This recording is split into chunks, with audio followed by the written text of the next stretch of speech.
ప్రభునందు ప్రియమైన దేవుని బిడ్డలారా, ఈ పునరుత్థాన ఆరాధనలో మే నెల 24వ తేదీ ఈ పునరుత్థాన ఆరాధనలో పాల్పంచుకున్న మీ అందరికీ, అదే రీతిగా మన ఈ ఛానల్ ద్వారా ఎంతమంది అయితే దూర ప్రాంతాల్లో నుండి ఆయా పరిస్థితుల్లో ఉన్నప్పటికీ ఈ సువార్తను వింటూ బలపరుచున్నటువంటి ప్రతి సహోదరుడు సహోదరుడికి మన ప్రభువును రక్షకుని యేసుక్రీస్తు నామమున పేరిట శుభాభివందనాలు తెలియజేస్తున్నాం. దేవుడు మిమ్మల్ని అందరూ కూడా దీవించి ఆశీర్వదించును గాక. ప్రభునందు ప్రియమైనటువంటి దేవుని బిడ్డలారా, మరి 24వ తేదీ దినమును చూడక ఇంచుమించి 5 నెలల్లో యావత్ ప్రపంచం అంతా కూడా ఈ కరోనా వైరస్ వల్ల ఏమి, ప్రతి విధమైన అనారోగ్యాల వల్ల ఏమి, అపాయాల వల్ల ఏమి ఎంతోమంది లోకాన్ని విడిచిపెట్టి లక్షల మంది వెళ్ళిపోయారు. మరి మనమైతే మన గృహాల్లో క్షేమంగా ఉన్నాం, సురక్షితంగా ఉన్నాం, ఆరోగ్యంగా ఉన్నాము అంటే ఆ చనిపోయిన వారి కంటే గొప్ప భక్తి పనులు అంతకన్నా కాదు. కానీ ఆయనకు అపారమైన ప్రేమ చెప్పుని మనందరం కూడా సురక్షితంగా క్షేమంగా ఉన్నాము కనుక మరి ఇంతవరకు మనం సురక్షితంగా క్షేమంగాను ఆరోగ్యంగా ఉంచినటువంటి దేవాది దేవునికి 2 చేతులు ఎత్తి దేవునికి స్తోత్రం చేసి హల్లెలూయా హల్లెలూయా హల్లెలూయా. ఈ దిన మన ధ్యానాంశము లేవి గ్రంథము లేక లేవి కాండము 6వ అధ్యాయము. మన ధ్యానాంశము 12, 13 వచనాలు చదువుకుందాం. మన ధ్యానాంశం ఏంటంటే బలిపీఠం మీద అగ్ని నిత్యము మండుచుండవలెను, అది ఆరిపోకూడదు. మరొకసారి ప్రభునందు ప్రియమైన దేవుని బిడ్డలారా, బలిపీఠం మీద అగ్ని నిత్యము మండుచుండవలెను, అది ఆరిపోకూడదు. లేవి కాండము 6వ అధ్యాయము 12, 13 వచనాలు. బలిపీఠం మీద అగ్ని మండుచుండవలెను, అది ఆరిపోకూడదు. ప్రతి ఉదయమున యాజకుడు దాని మీద కట్టెలు వేసి దాని మీద దహన బలి ద్రవ్యమును ఉంచి సమాధాన బలియగు పశువు క్రొవ్వును దహింపవలెను. బలిపీఠం మీద అగ్ని నిత్యము మండుచుండవలెను, అది ఆరిపోకూడదు. ప్రభునందు ప్రియమైన దేవుని బిడ్డలారా, ఒక్కొక్క వారము ఒక్కొక్క ప్రాముఖ్యమైనటువంటి వర్తమానం చేత దేవుడు మనతో మాట్లాడుతూ ఉన్నారు.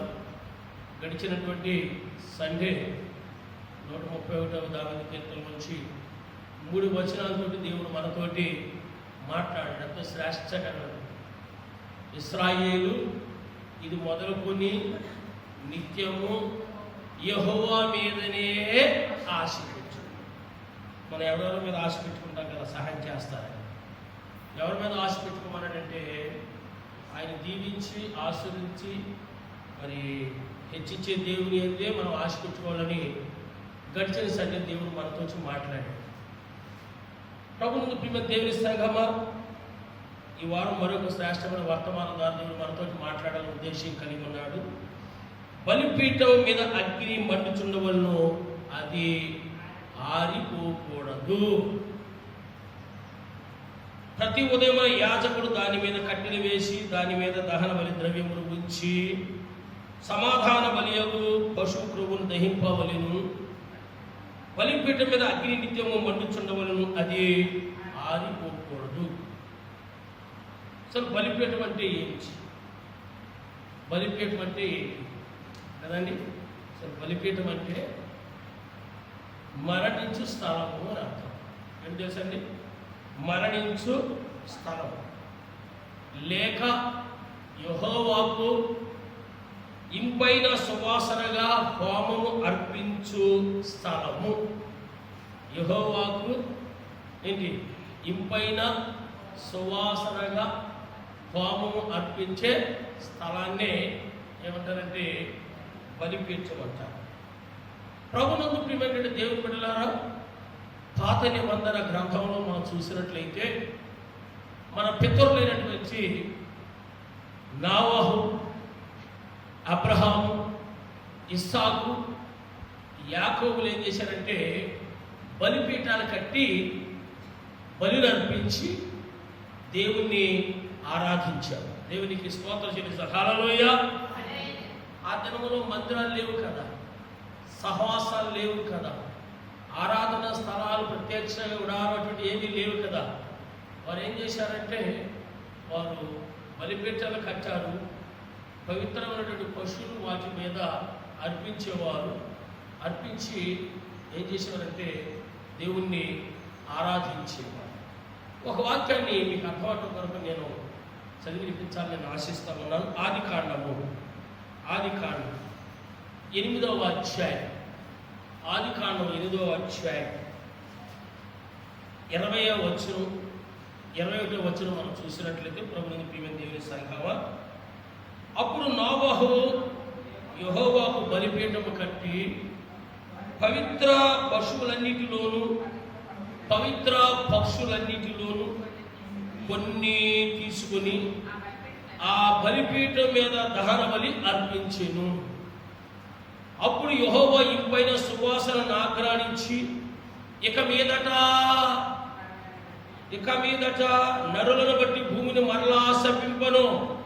ఎందుకనగా నరుల హృదయాలోచన వారి బాల్యము నుండి చెడ్డది. ఈ సంఘటన ఎప్పుడంటే ప్రభువుని ప్రియమైన దేవుని బిడ్డలారా, జలప్రళయం తర్వాత భూమి మీద నీరంతా కూడా ఇంకిపోయిన తర్వాత ఆ జలప్రళయంలో తేలుచున్నటువంటి ఆ వాడ భూమి మీద ఒక స్థానంలో నిలిచిన తర్వాత నోవహు గారు ఏం చేశారంటే బయటికి వచ్చారు. మొత్తం ఫ్యామిలీ అంతా డోర్ తెలుసుకుని మరి అందులో ఉన్నటువంటి ప్రవేశపెట్టినటువంటి ప్రతి జీవజంతువు కూడా బయటకు వచ్చింది. అయితే అందులో ఉన్నటువంటి మనం చదువుకున్న వాక్యంలో చూసినట్లయితే పవిత్ర పశువులన్నిటిలోనూ పవిత్ర పక్షులన్నిటిలోనూ కొన్ని తీసుకొని ఆ బలిపీఠం మీద దహన బలి అర్పించును కదండి. అది 20వ వచనంలో చక్కటి మాట ఏంటంటే, యెహోవా ఇంపైన సువాసనను ఆగ్రహించి ఇక మీదట నరులను బట్టి భూమిని మరలా.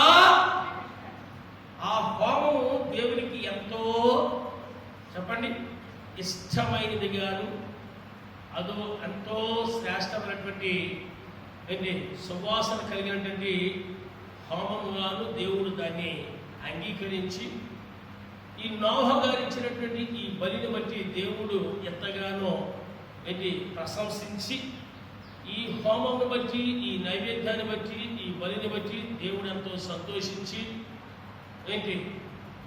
ఒక విధంగా పశ్చాత్తాపడ్డాడు కూడాను. అయ్యో అందరినీ కూడా సంహరించేసేనని ఒక మాట ఆయనతోటి లేక ఆయన నిర్ణయం తీసుకుంటున్నాడు. ఇక మీదట నరులను బట్టి భూమిని మరలా శపింపను అండి, మరలా. ఎందుకంటే నరుని యొక్క అక్కడ రాస్తున్నాడండి. ఎందుకనగా నరుల హృదయాలోచనలు వారి బాల్యం నుండి చెడ్డవి కనుక ఈ చెడ్డ మానవుని బట్టి ఎందుకు ఈ భూమి మీద ఉన్న సమస్త సర్వప్రాణి నేను ఎందుకు నాశనం చెయ్యాలి అని దేవుడు ఒక నిర్ణయం తీసుకున్నాడు. ప్రభువుని ప్రియమైన దేవుని బిడ్డలారా, మరి దేవుడు మన ఆదికాండం 12వ అధ్యాయంలో చదవద్దు కానీ చూసినట్లయితే మొదటి 3-4 వచనంలో స్పష్టంగా దేవుడు మనతో అబ్రహాముతో మాట్లాడాడు. నీ దేశాన్ని విడిచిపెట్టు, నీ జనాంగాన్ని విడిచిపెట్టు, నీ సమస్తాన్ని విడిచిపెట్టి మంది జనాంగాన్ని విడిచిపెట్టి నేను చూపించే దేశానికి వెళ్ళు, నేను నీకు అక్కడ ఆశ్రయిస్తాను. అలాగుననే అబ్రహాము శారాలు వారి దేశాన్ని వదిలిపెట్టారు, వారి జనాంగాన్ని విడిచిపెట్టారు, వారి తోబుట్లు వదిలిపెట్టారు, సమస్తాన్ని విడిచిపెట్టి ఆయన చూపించిన దేశానికి వెళ్ళి అక్కడ ఒక బలిపీఠం కట్టి ప్రార్థన చేశాడు అని రాయబడతాడు. దేవునికి మహిమ కలుగును గాక. హల్లెలూయా. 12వ అధ్యాయం. బలిపీఠము కట్టి ప్రార్థన చేసి ఆరాధన. నేను ఎందుకు మాటలు పరిచయం చేస్తున్నానంటే, మన పితరులైనటువంటి నోవహు కానివ్వండి, అబ్రహాము కానివ్వండి, ఇస్సాకు కానివ్వండి, లేక యాకోబు కానివ్వండి, మన పితరులైనటువంటి వీరందరూ కూడా ఏం చేశారంటే బలిపీఠాలు కట్టి దేవుణ్ణి ఆరాధించారు. అనగా ఈ మాటలు బట్టి ఏంటంటే మందిరము లేకపోయినా ఆ సమయంలో బలిపీఠాలు కట్టి దేవుని వారు ఏం చేశారంటే ఆరాధిస్తూ వచ్చారు. అయితే బలిపీఠం లేకుండా మాత్రము మందిరము లేనే లేదు. బలిపీఠం లేకుండా ప్రత్యక్ష కూడా లేనే లేదు, మందిరము లేనే లేదు.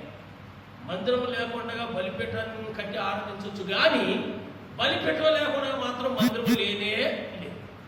కనుక ప్రభువుకు ప్రియమైన దేవుని బిడ్డలారా, మరి బలిపీఠానికి ఒక ప్రత్యేకమైనటువంటి స్థానం పరిశుద్ధ గ్రంథములో ఇవ్వబడ్డది. ప్రత్యక్ష గుడారం గురించి మనం ఆలోచన చేసినట్లయితే ప్రత్యక్ష గుడారం 3 భాగాలు. ప్రత్యక్ష గుడారం 3 భాగాలు. మొదటిది బయటి ఆవరణ, రెండవదిగా పరిశుద్ధ స్థలం, మూడవదిగా అతి పరిశుద్ధ స్థలం.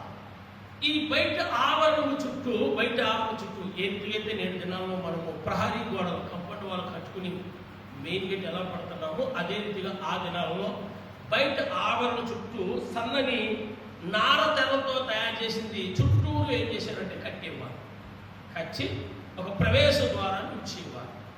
ఆ ప్రవేశ ద్వారం నుంచి ప్రత్యక్ష గుడారంలోకి ప్రవేశించగానే మొట్టమొదటిగా ఎదురుగా కనిపించేది ఏంటి తెలుసండి? అది బలిపీఠమే కనపడింది. దేవునికి మహిమ కలుగును గాక. హల్లెలూయా. యాజకుడు నిత్యము ఆ బలిపీఠం దగ్గరే ఆయన ఏం చేస్తుండేవాడు అంటే పరిచర్య చేస్తా ఉండేవాడు. ఏ రీతిగా పరిచర్య చేస్తున్నాడో మనం చదువుకున్నటువంటి ఆ లేవి కాండం 6 మనకు కనపడుతుంది. ప్రభువుని ప్రియమైన దేవుని బిడ్డలారా కదా, ఏ రీతిగా పరిచర్య చేస్తున్నాడు అక్కడ కనపడుతుంది కదా మనకి.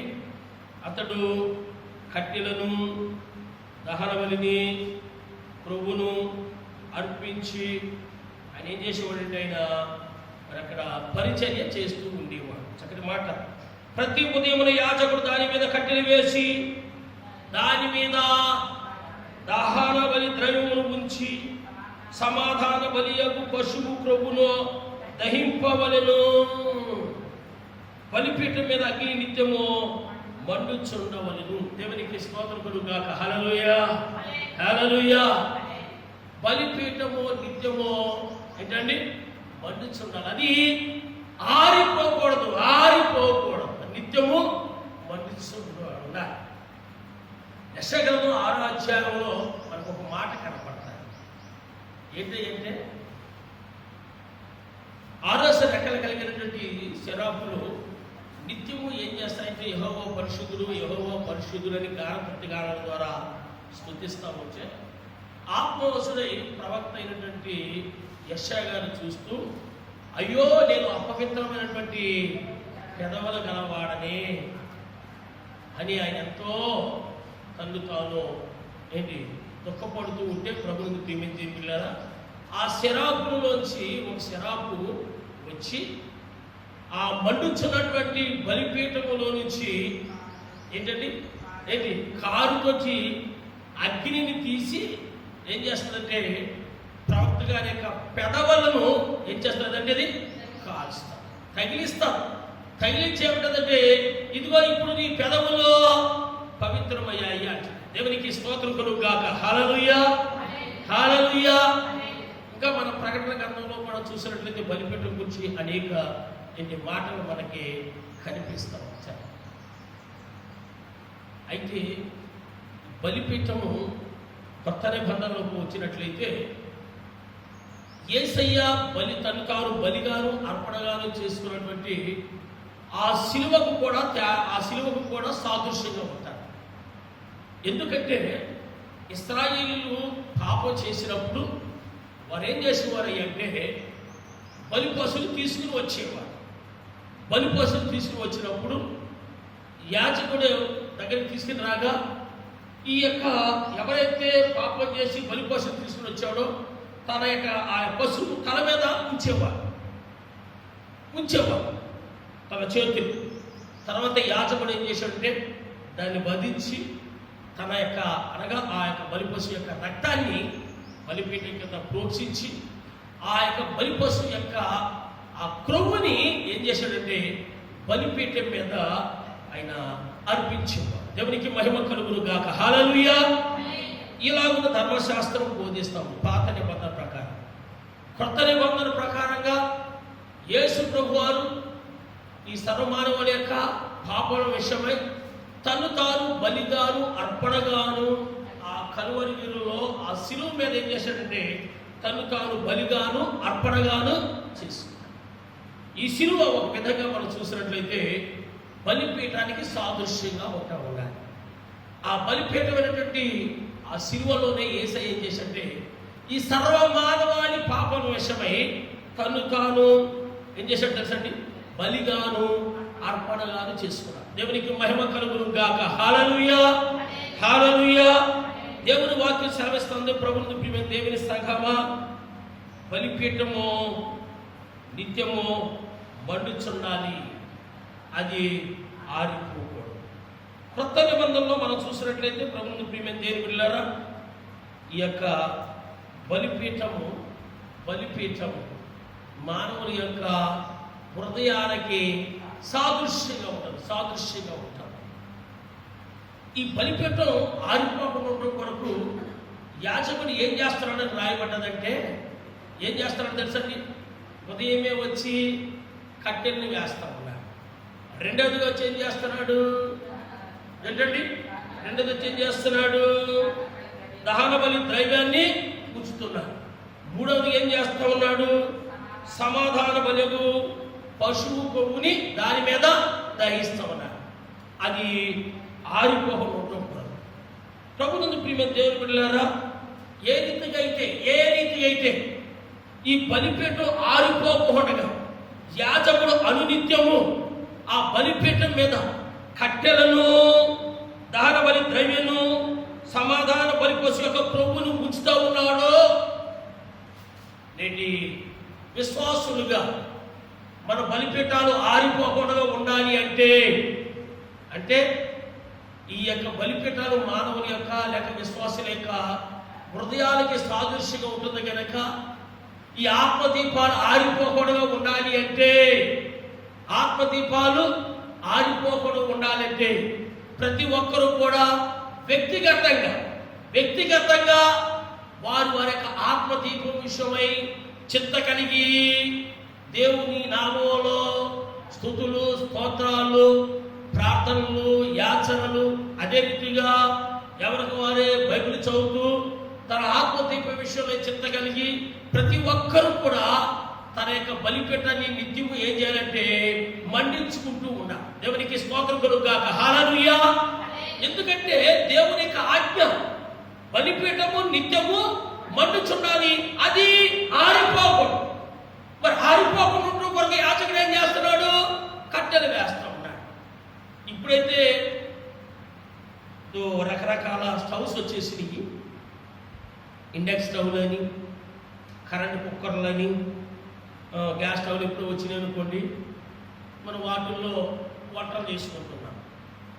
మన పూర్వీకులు, మన తల్లిదండ్రులు, మన పితరులందరూ కూడా ఏం చేసేవారు, కట్టెల మీద వంటలు వండుకునేవారు కనుక ఆ పొయ్యి ఆరిపోకుండా ఉండడం కొరకు ఏం చేస్తూ ఉండేవారు, కట్టెలు వేస్తూ ఉండేవారు. రెండోది ఏంటంటే ఆ కట్టెలు ముందు కంటే కాలుకుంటూ వస్తూ ఉంటే ఆ కట్టెలు మళ్ళీ ఏం చేస్తూ ఉండేవారు, లోపల నెడుతూ ఉండేవారు. ఎందుకు ఇదంతా చేస్తుండేవారు ఏంటది, నిత్యము ఉండాలి, ఆరిపోకూడగా ఉండాలి. దేవునికి మహిమ కలుగును గాక. హల్లెలూయా. ఇప్పుడు నేను చెప్పాను కదా, మన హృదయాలే బలిపీఠాలని. మరి మానవులు లేక ఈ విశ్వాసుల యొక్క బలిపీఠాలు, ఈ హృదయాలు ఆరిపోకుండా ఉండాలి అంటే, నిత్యము మండాలి అంటే తప్పనిసరిగా దానియేలు వలె ముమ్మారు ప్రార్థన చేసుకుంటూ ఉండాలి. అనునిత్యము బైబిల్ ధ్యానంలో ఉండాలి. వారి యొక్క ప్రార్థనలో దేవుని సన్నిధికి ధూపం వలె నైవేద్యం వలె చేరుతూ ఉండాలి. అప్పుడే వారి యొక్క ఆత్మదీపం ఆరిపోకుండా, వారి యొక్క బలిపీఠాలు ఆరిపోకుండా, వారి యొక్క ఆత్మదీపాలు చల్లబడిపోకుండా ఎలా ఉంటాయంటే నిత్యము మండుతూ ఉంటాయి, ఎవరికైనా వ్యక్తిగతంగా. రెండవదిగా కుటుంబాలు బలిపీఠాలు పడిపోతూ ఉన్నాయి. మరి ముఖ్యంగా 2 నెలల నుంచి సంఘాల్లో ఆరాధనలు లేవు, ప్రార్థనా కార్యక్రమాలు లేవు. దైవజనులు సంఘాన్ని ఉజ్జింపజేయడం కొరకు, దైవజనులు ప్రభు రాకడ కొరకు సంఘాన్ని సిద్ధపరచడం కొరకు ఆత్మదీపాలు ఆరిపోకుండా నిత్యము మండిపచేయడం కొరకు విజ్ఞాపన ప్రార్థనని, ఫాస్టింగ్ ప్రేయర్ అని, సండే ఆరాధనని, కాటేజ్ ప్రేయర్ అని రకరకాల ప్రేయర్లు పెట్టి విశ్వాసుల యొక్క ఆత్మదీపాన్ని మండిపజేస్తూ ఏదో ఒకలాగున్న దైవజనులు సంఘ కాపరులు ఏం చేస్తారంటే వారిని ప్రభు రాకడ కొరకు సిద్ధపరుస్తారు. ఇప్పుడు మందిరాలన్నీ కూడా తెరవట్లేదు.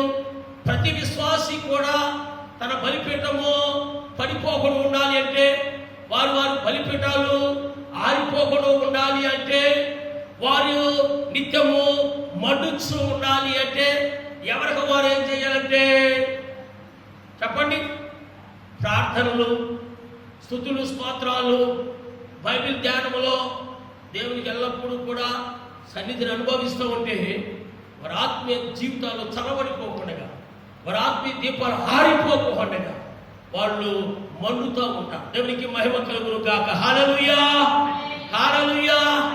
అదే రీతిగా ఇప్పుడు డ్యూటీలు లేవు. నేను చాలా ప్రతి సండే చెప్తా ఉన్నాను, ఏ పని పాట లేవు, కుటుంబం అంతా ఇంట్లోనే ఉంటున్నారు కనుక ఒక చక్కటి అవకాశం. కుటుంబం అంతా కూడికి రాత్రి 1 గంట కుటుంబ ప్రార్థన చేసుకోవటానికి, కుటుంబం అంతా కూడా వారి బలిపీఠాలు మండించుకుని ప్రభు రాకడ కొరకు సిద్ధపడటానికి ఒక చక్కటి అవకాశం. అయితే ప్రజలు లాక్డౌన్ లేని దినాల కంటే ఈ లాక్డౌన్ ఉన్న దినాల్లోనే ఎక్కువ ఖర్చులు పెడుతున్నారు. ఎందుకంటే నా ప్రాణమా తినుము, త్రాగుము, సుఖించు. బ్రేక్ఫాస్ట్ ఏం వండుకుందామా, బ్రేక్ఫాస్ట్ అయిపోయింది. లంచ్ ఏం వండుకుందామా, లంచ్. డిన్నర్ ఏం వండుకుందామా. ఈ చింతల్లోనే, ఈ కార్యకలాపాల్లోనే, ఈ బిజీల్లోనే, ఈ వ్యవహారాల్లోనే వాళ్ళు బిజీ అయిపోతున్నారు. వాటి గురించి చింతిస్తున్నారు తప్ప అయ్యో ప్రార్థనా కార్యక్రమం లేక, మందిరాలు లేక, ఆరాధన లేక, స్తుతి స్తోత్రాలు లేక, నేను మందిరానికి వెళ్ళలేక, ఇంటిలో కూడా నేను ప్రార్థన చేసుకోలేక నా ఆత్మదీపం ఆరిపోతుంది, నా బలిపీఠం చల్లబడిపోతుంది, నేను విడవబడిన అనుభవంలో పెడతానని చింత ఎవరికి కూడా లేదు. ప్రపంచంలో జరుగుతున్నటువంటి ఈ పరిస్థితులు మనం గమనిస్తూ ఉంటే, ప్రపంచంలో జరుగుతున్నటువంటి ఈ పరిస్థితులు మనం చూస్తూ ఉంటే, ప్రపంచంలో జరుగుతున్న ఈ పరిస్థితుల్ని మనము వింటూ ఉంటే ప్రభువుని ప్రియమైన దేవుని బిడ్డలారా, ప్రతి విశ్వాసికి ఏమనిపిస్తుంది అంటే ప్రభు రాకడ అతి సమీపంలో ఉందనిపిస్తాం. ఆమేన్. ప్రభు రాకడ అతి సమీపంలో ఉందనిపిస్తాము. అయినను వారి యొక్క బలిపీఠాల విషయంలో, వారి యొక్క ఆత్మీయ జీవితం విషయంలో ఎవరికి కూడా చింత లేదు. ఈ రాత్రి ఒకరు ప్రభు వస్తే, ఈ రోజే ఒకరు ప్రభు వస్తే నా ఆత్మీయ జీవితం నేను విడవబడతానా, లేకపోతే ఎత్తబడే సంఘంలో ఉంటానని ఒక ఆలోచన లేకుండా జీవిస్తా ఉన్నా. ఎంతో మంది ప్రభువుని ప్రియమైన దేవుని బిడ్డలారా, వారి యొక్క బలిపీఠాలు ఆరిపోయి ఉన్నాయి, చల్లబడిన అనుభవంలో వెళ్ళిపోతూ ఉన్నారు. ఈ ఛానల్ ద్వారా వాక్యం ఉన్న నా సహోదరుడు, నా సహోదరి, ఎవరి బిడ్డ నిన్ను పరిచయం చేసుకో. అయ్యో మందిరం లేదని బాధపడుతున్నావు కానీ ప్రార్థన చేసుకోవట్లేదు. అయ్యో ఆరాధన లేకుండా పోయి నేను బాధపడుతున్నావు కానీ ఇంటిలో బైబిల్ ధ్యానంలో గడపలేకపోతున్నావు. అయ్యో దేవుని సన్నిధి లేకుండా పోయిందని చింతిస్తున్నావు కానీ కుటుంబ ప్రార్థన లేకుండా జీవిస్తా ఉన్నావు. యాజకుడైతే ఆ యొక్క బలిపీఠం ఆరిపోకుండా ఉండడం కొరకు, యాజకుడైతే ఆ బలిపీఠాన్ని నిత్యము మండించడం కొరకు కట్టెలు వేస్తా ఉన్నాడు. రెండుగా చూసినట్లయితే దహన బలి ద్రవ్యాన్ని దాన్ని కంటిన్యూగా వేస్తాను ఉన్నాడు. మూడవ చూసినట్లయితే సమాధాన బలి పశువు యొక్క క్రొవ్వుని అర్పిస్తా ఉన్నాడు. కనుకనే ఆ బలిపీఠం ఆరిపోకుండా నిత్యము ఏం చేస్తుంది అంటే మండుతూ ఉంది. దేవునికి మహిమ కలుగును గాక. హల్లెలూయా, హల్లెలూయా. కనుక ప్రభువుని ప్రియమైన దేవుని బిడ్డలారా, మీ బలిపీఠాలు ఎలా ఉన్నాయో ఒకసారి మిమ్మల్ని మీరు ఆలోచన చేసుకోండి. నేడు దినాలలో చాలా మంది విశ్వాసుల యొక్క ఆత్మీయ జీవితాలు ఎలా ఉన్నాయంటే ఉద్యమం లేకపోవడం, మంట లేకపోవడం, ఆసక్తి లేకపోవడం, చల్లబడిన అనుభవంలోకి, మోడుబారిన అనుభవంలోకి, దిగజారిపోయిన అనుభవంలోకి, ఆరిపోయిన అనుభవంలోకి వెళ్ళిపోతున్నారు. కానీ అయ్యో, నా ఆత్మీయ జీవితంలో మంట లేదే, నా జీవితంలో అగ్ని లేదే, నేను ఆరిపోతున్నాను, నేను ఆరిపోతే చల్లబడిపోతే నేను విడవన్న అనుభవంలోకి వెళ్ళిపోతానేటువంటి చింత దిగులు ఎవరికి కూడా లేదే లేదు. ఒకటే చింత ఉంది ప్రజలకి, ఏం వండుకుందాం, ఏం తిందాం, ఏం వండుకుందాం, ఏం చేసుకుందాం. కనుక వాక్యంలో నా సహోదరుడు, నా సహోదరి, సంఘాలు మూతపడిపోయి ఉన్నాయి, లేక మందిరాలు మూతపడిపోయి ఉన్నాయి, సంఘారాధన లేవు, విజ్ఞాప ప్రార్థన కార్యక్రమం లేవు, ఉపవాస ప్రార్థన కార్యక్రమం దిగులు పడుతున్నాం. కానీ వ్యక్తిగతంగా ఎక్కువ సమయం ప్రభుత్వం గడిపినట్లయితే, ఎక్కువ సమయం ప్రభుత్వ ప్రార్థనలు గడిపినట్లయితే, ఎక్కువ సమయం వాక్య ధ్యానం, దేవుని స్తుతులు స్తోత్రాలు చెల్లిస్తున్నట్లయితే కనుక మీ ఆత్మ దీపాలు ఆరిపోకుండా నిత్యము అవి మండుచుంటాయని దైవజనుడిగా మీకు నేను తెలియజేస్తాను. దేవునికి స్తోత్రం కలుగుగాక. హల్లెలూయా. నా దీపము యేసయ్యా నీవు వెలిగించినావు, నా దీపము యేసయ్యా నీవు వెలిగించినావు, సుడిగాలిలోనైనా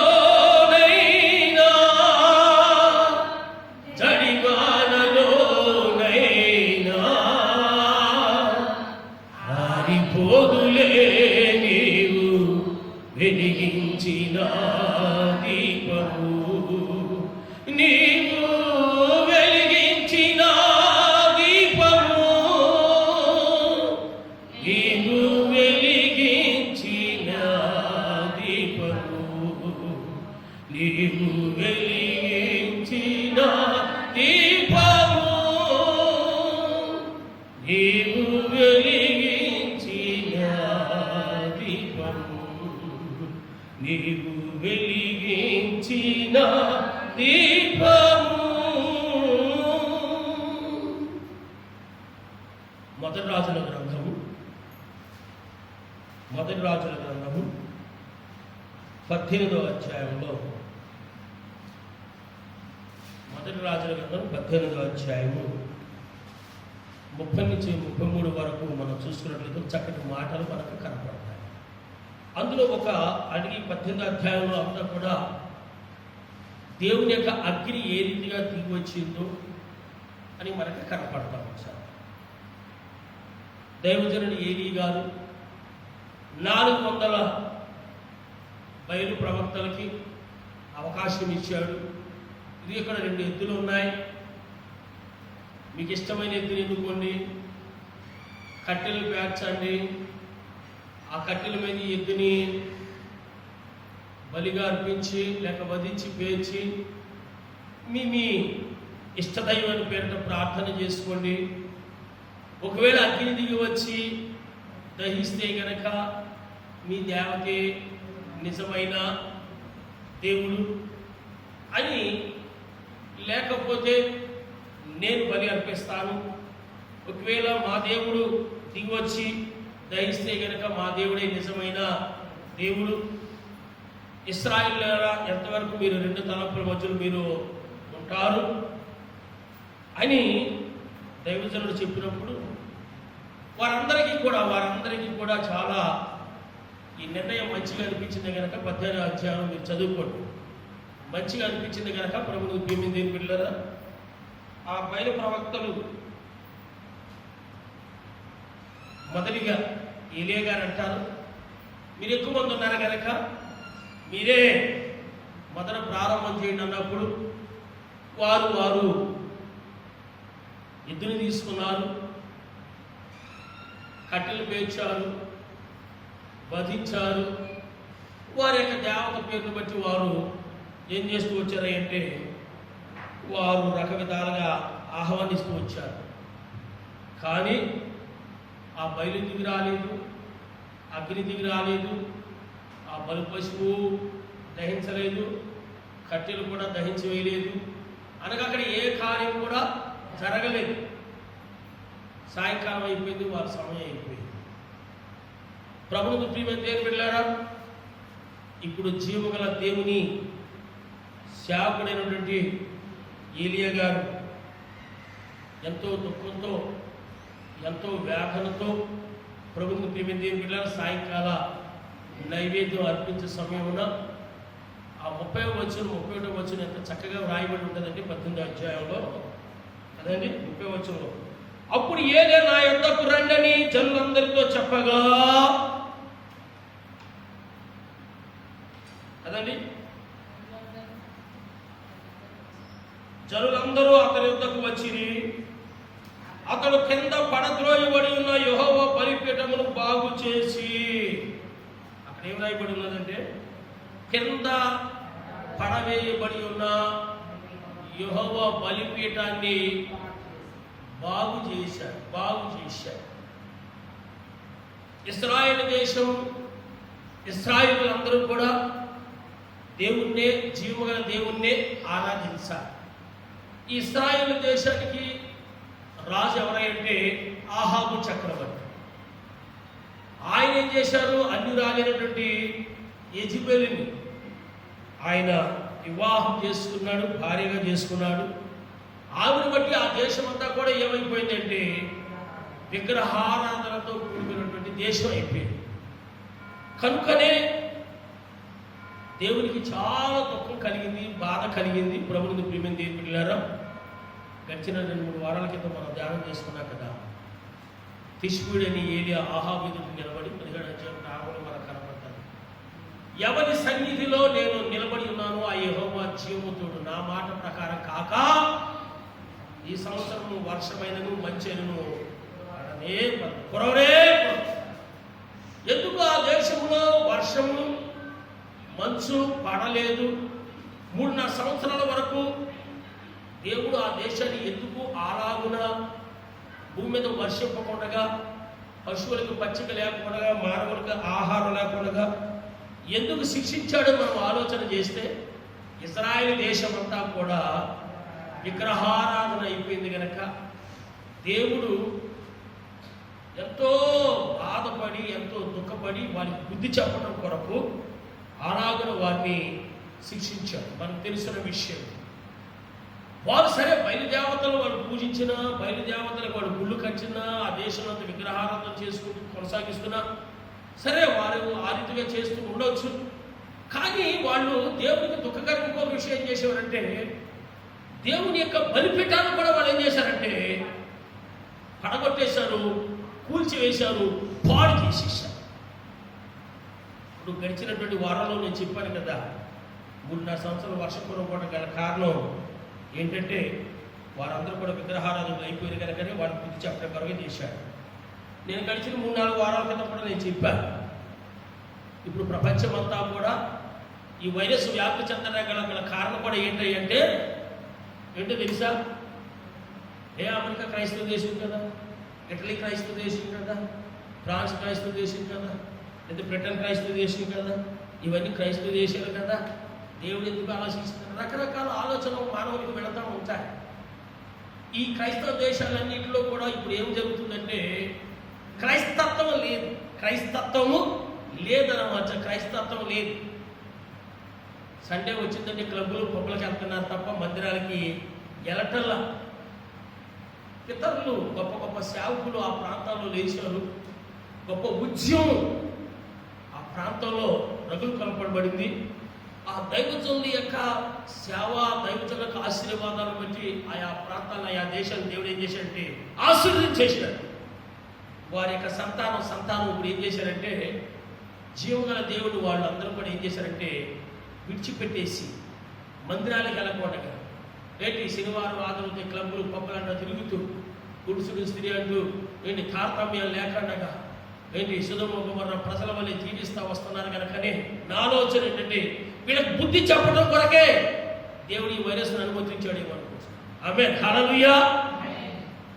మనం 2వ దినవృత్తాంతకాండం 7వ అధ్యాయంలో మనం చూస్తాం కదా, నా పేరు పెట్టబడిన నా జనులు తమ్ము తాము తగ్గించుకుని ఏంటండి తమ్ము తాము తగ్గించుకుని వాళ్ళ పాపాల్ని విడిచిపెట్టి దేవుని వెతికి నా దగ్గర వస్తే నేను వారి దేశాన్ని ఏం చేస్తానన్నాడైనా స్వస్థపరుస్తానన్నాడు. దేవునికి మహిమ కలుగును గాక, హల్లెలూయా.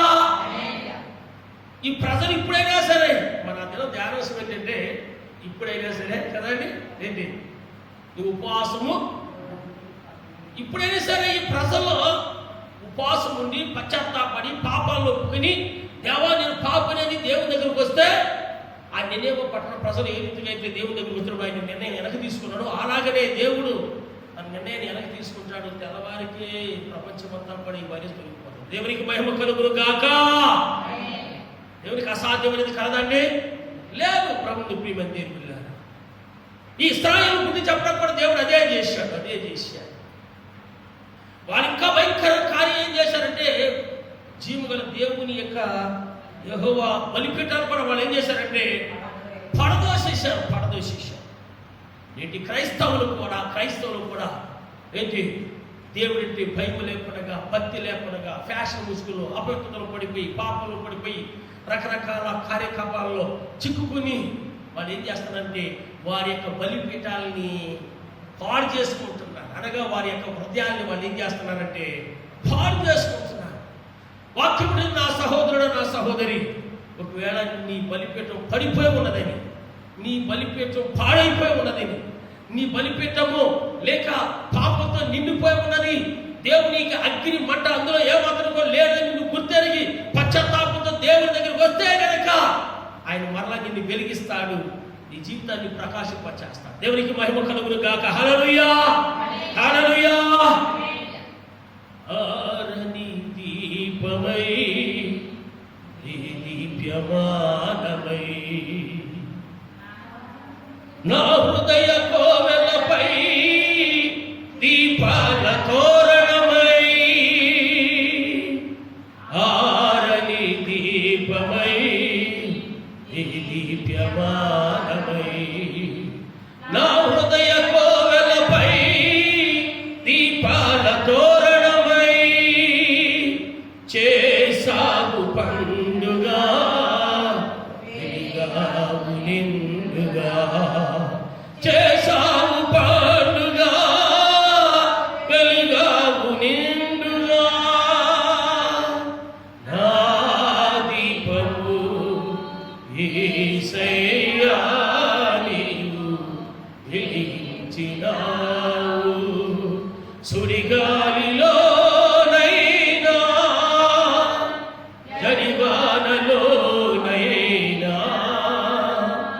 ఆగిపోదులే నీవు వెలిగించిన దీపము, నీవు వెలిగించిన దీపము, నీవు వెలిగించిన దీపము, నీవు వెలిగించిన దీపము. ఈ పడద్రోయబడినటువంటి, ఈ కూల్చివేయబడినటువంటి ఈ యొక్క బలిపీఠం చూడగానే దైవజనుడికి ఎంతో వేదన కలిగింది. నీ పేరు ఇశ్రాయేలు అనబడినటువంటి యాకోబు గోత్రకర్తలైనటువంటి 12 మంది గోత్రికుల పేరు మీద 12 రాళ్ళను తీసుకుని ఆయన ఏం చేశాడంటే బలిపీఠాన్ని కట్టాడు. పడద్రోయబడినటువంటి, కూల్చివేయబడినటువంటి, పాడు చేసినటువంటి బలిపీఠాన్ని మరలా కట్టాడు. దేవునికి మహిమ కలుగును గాక, హల్లెలూయా. నీ బలిపీఠం పడిపోయిందేమో, నీ బలిపీఠం పతనం అయిపోయిందేమో, లేదా నీ బలిపీఠం కూలిపోయిందేమో, నువ్వు చేస్తున్నటువంటి కార్యకలాపాలను బట్టి, నీ జీవిస్తున్న జీవిత విధానాన్ని బట్టి, నీవు నడుచుకున్న నడతను బట్టి నీ ఆత్మదీపం ఆరిపోయిందేమో, నీలో ఉత్సుకత లేదేమో, నీలో ఆసక్తి లేదేమో. సహోదరుడా సహోదరి, ప్రభు రాకడ అతి సమీపంలో ఉంది. వెళ్ళిపోతున్నాయి రోజులు, మంచిగా నువ్వు తింటున్నావు, త్రాగుతున్నావు, వెళ్ళిపోతున్నాయి రోజులు, వెళ్ళిపోతున్నాయి. నా ప్రాణమా తినుమో, త్రాగుమో, సుఖించుమో, ఏ చింత లేదని అనుకుంటున్నావేమో. ఈ రాత్రి ఆయన వస్తే ఈ రాత్రి ఆయన వస్తే నీ యొక్క పరిస్థితి ఏమిటి ఒకసారి నీవు ఆలోచన చేసుకో. నీవు ఆలోచన చేసుకో.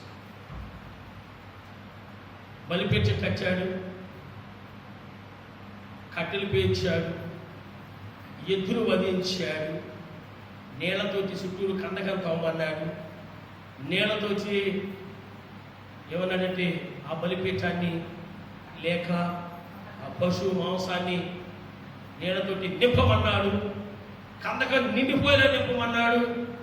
నింపిన తర్వాత సాయంకాల అస్తమయ నైవేద్య సమయాన్ని మోకరించి దీనితోటి ప్రార్థన చేస్తున్నాడు. అబ్రహాము, ఇస్సాకు, ఇశ్రాయేలు దేవా, ఇశ్రాయేలులో నువ్వు దేవుడవై ఉన్నావని వీళ్ళు తెలుసుకున్నట్లు, నేను నీ సేవకుడిని వీళ్ళు తెలుసుకున్నట్లు కదండి. చక్కటి మాట ఆయన ప్రార్థన మనకు కనపడుతుంది.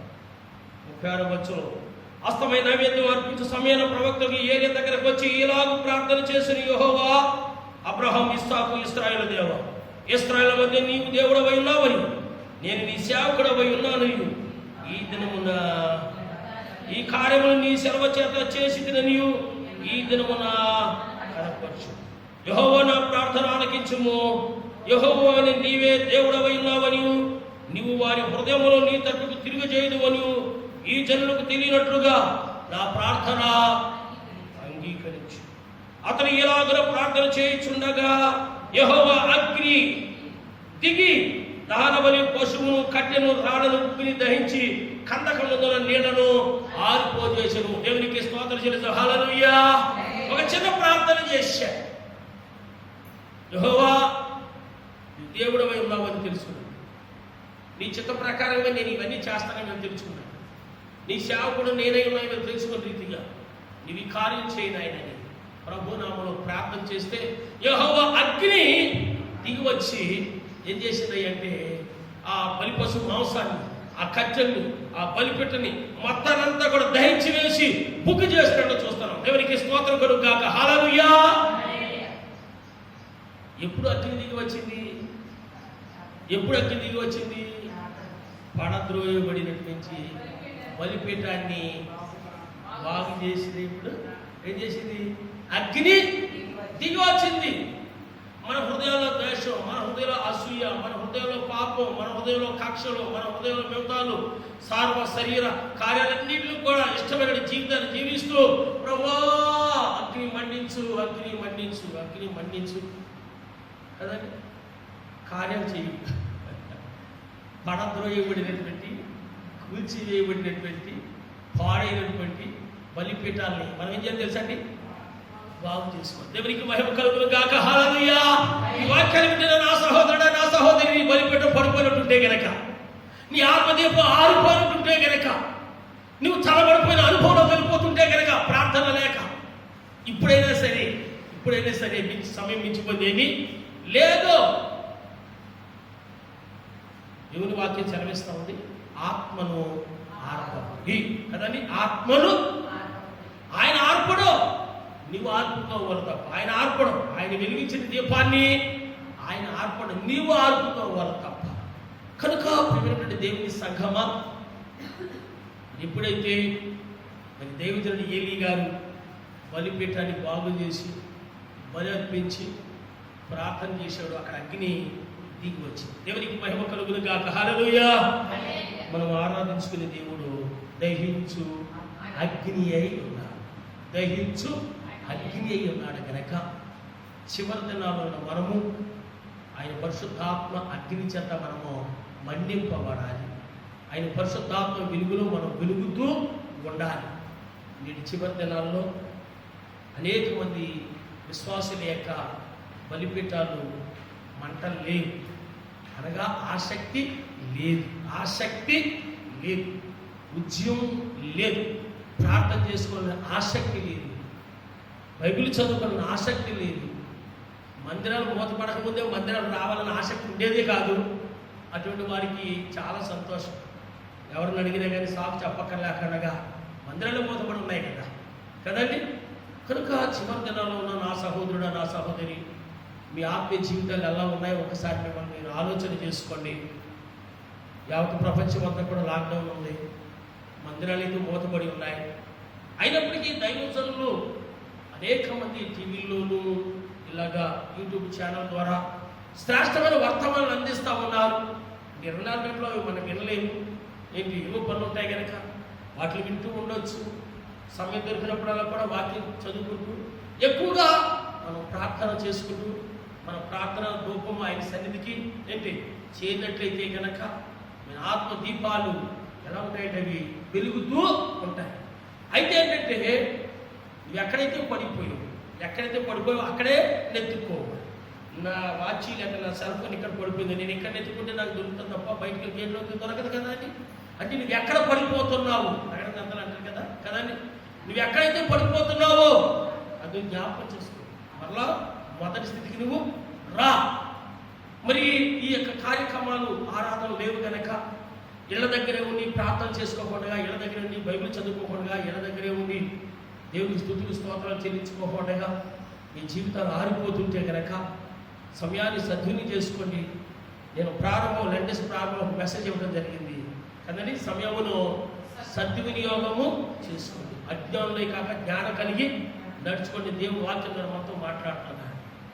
దైవజనులుగా మా పనులు ఏంటంటే మేము కట్టెలు వేయటం అన్నమాట. కట్టెలు వేయటం దైవజనుడు బలిపీఠ వారిపోకుండా ఏం చేస్తున్నాడు, అక్కడ యాచకుడు కట్టెలు వేస్తున్నాడు. రెండోది ఏం చేస్తున్నాడు, ద్రవ్యాన్ని వేస్తా ఉన్నాడు. మూడోది ఏం చేస్తున్నాడు, పశు ప్రభుని వేస్తున్నాడు. అది మండుతా ఉంది. దైవజనులు మా పని ఏంటి, కట్టెలు వేయటం. అంటే చూడండి, కొంతమంది పొట్లాడుకుంటా ఉంటే నువ్వే కట్టెలు వేయక అంటారు. అంటే ఏంటి, ఈ యొక్క ఆ పొట్లాటని ఇంకా ఎక్కువగా చెయ్యకు. కట్టెలు వేయటం ఏంటంటే ఎగదోస్తా ఉంటారు. ఎంత పాస్టర్ అయితే మాత్రం అనొచ్చా, ఎంత పెద్దదైతే మాత్రం మాట అనొచ్చా, ఎంత చదువుకున్న వాళ్ళైతే మాత్రం ఎంత ఉంటే మాత్రం అంటే దీని ఏంటి ఆర్పివేయకుండా కట్టెలు వేయటం అనమాట. తగులు ఇంకా పెంచటం. దైవజనులుగా మేము కట్టెలు వేయటం అంటే తగులు పెంచడం మరి కాదు. అంటే వాక్యం ద్వారా, ప్రార్థన ద్వారా, విజ్ఞాపన కార్యక్రమాలను, ఉపవాస ప్రార్థన, ఆ కార్యక్రమం ఈ కార్యక్రమాలని పెట్టి మేమేం చేస్తామంటే విశ్వాసుల్ని వాళ్ళు మండిపజేస్తూ ప్రభు రాకడ కొరకు సిద్ధపరచడం కొరకు మేమేం చేస్తామంటే కట్టెలు వేస్తాం. అంటే ప్రార్థన కార్యక్రమాలు పెట్టి ఏంటి ఆ కార్యక్రమం ఈ కార్యక్రమం, ఆ వాక్యం ద్వారా ఈ వాక్యం ద్వారా, ఆ ప్రార్థన ద్వారా ఈ ప్రార్థన ద్వారా ఏం చేస్తామంటే మండిపజేస్తూ ఆరుకోకుండా ప్రభు రాకడ సిద్ధపరచాలని ప్రతి దైవజనుడు ఏం చేస్తామంటే చేస్తూ ఉంటాడు. అయితే ఆ విశ్వాసులు కూడా ఏం చేయాలంటే ఆసక్తి కలిగి ఏం చేయాలి, అయ్యో మా ఆత్మ దీపాలు ఆరిపోతున్నాయి, సరే ఆరాధనలు లేవు, మందిరాలు లేవు, యేసయ్య వస్తే నేను విడవబడతాను, అనుభవంలోకి వెళ్ళిపోతానని చింత కలిగి ఎవరికి వారి ఇళ్లలో బైబిల్ చదువుకోవటం, ప్రార్థన చేసుకోవటం, కుటుంబ ప్రార్థన చేసుకోవటం, వ్యక్తిగత ప్రార్థన చేసుకోవటం, ప్రతి ఒక్కరూ కూడా ఆత్మదీప విషయంలో చింత కలిగి ప్రభు రాకడ కొరకు ఏం చేయాలి తెలుసండి, సిద్ధపడ. దేవునికి స్తోత్రం, హల్లెలూయా. బుద్ధి గల స్త్రీలు, బుద్ధి లేని స్త్రీల గురించి తెలుసు, మనకు తెలుసు కదండి. బుద్ధి గల స్త్రీలు, బుద్ధి లేని స్త్రీలు. బుద్ధి గల స్త్రీలు ఏం చేశారు,